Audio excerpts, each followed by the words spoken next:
I would respond to this. So look, for 4 years in the United States of America, we had a president who stood up at press conferences and talked tough about Vladimir Putin, and then Putin invaded Ukraine and destroyed a significant chunk of the country.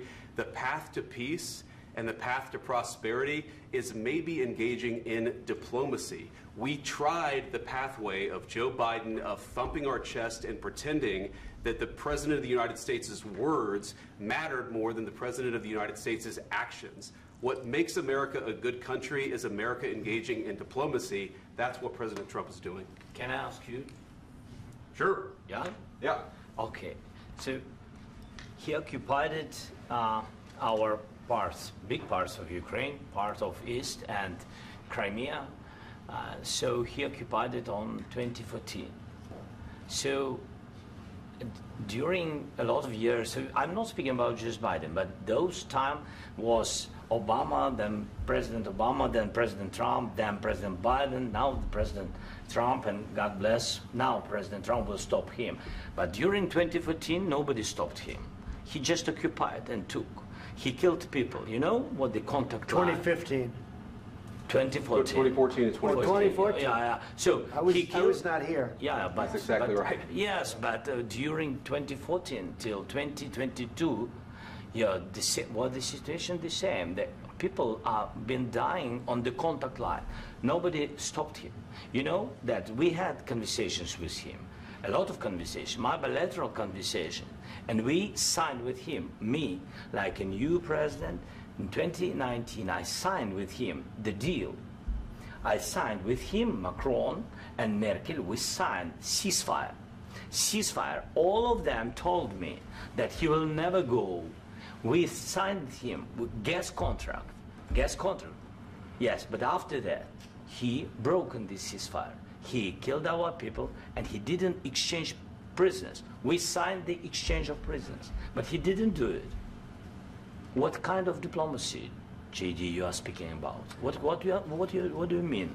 I'm talking about the kind of diplomacy that's going to end the destruction of your country. Yes, but if you Mr. President, with respect, I think it's disrespectful for you to come into the Oval Office and try to litigate this in front of the American media. Right now, you guys are going around and forcing conscripts to the front lines because you have manpower problems. You should be thanking the President for trying to bring it into this conflict. Have you ever been to Ukraine that you say what problems we have?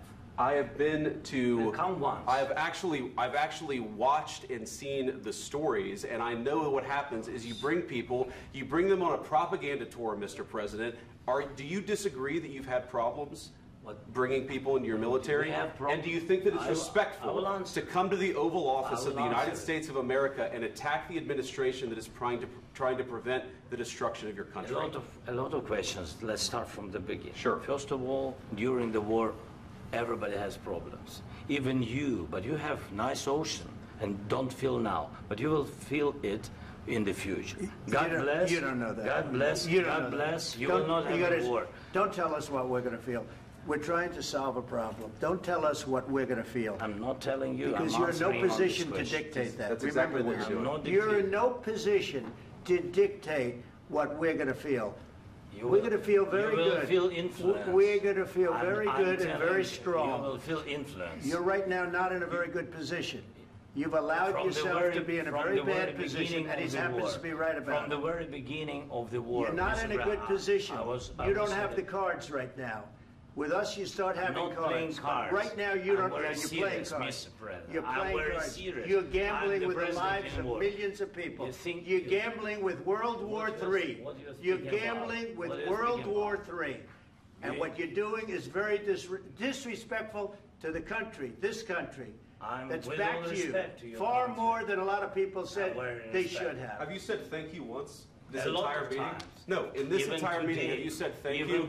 You went to Pennsylvania and campaigned for the opposition in October. Offer some words of appreciation for the United States of America and the president who's trying to save your country.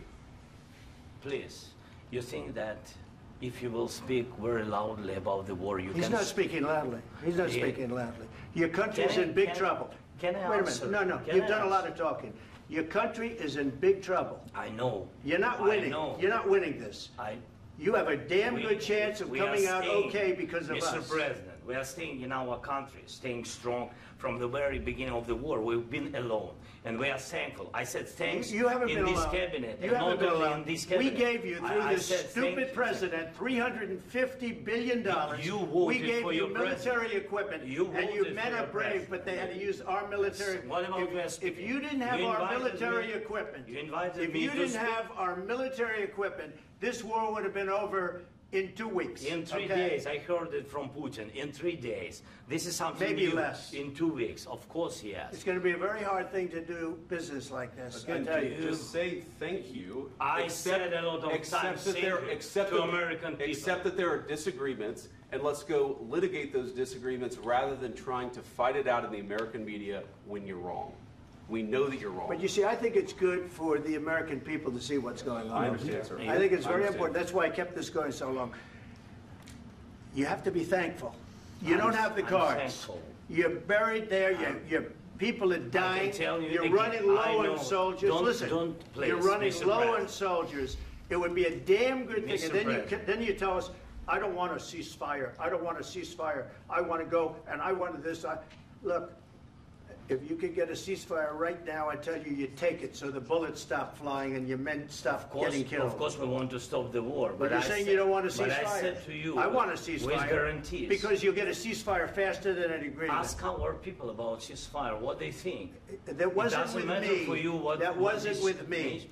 That was with a guy named Biden, who was not a smart person. That was with Obama. It was your president. Excuse me. That was with Obama, who gave you sheets, and I gave you javelins. Yes. I gave you the javelins to take out all those tanks. Obama gave you sheets. In fact, the statement is, Obama gave sheets and Trump gave javelins. You got to be more thankful, because let me tell you, you don't have the cards. With us, you have the cards. But without us, you don't have any cards. One more question to Mr. Vice President. I'm sorry. It's going to be a tough deal to make, because the attitudes have to change.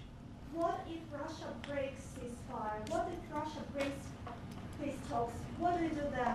I understand that it's a heated conversation right now. What are you saying? She's asking, what if Russia breaks the ceasefire? What if anything? What if a bomb drops on your head right now?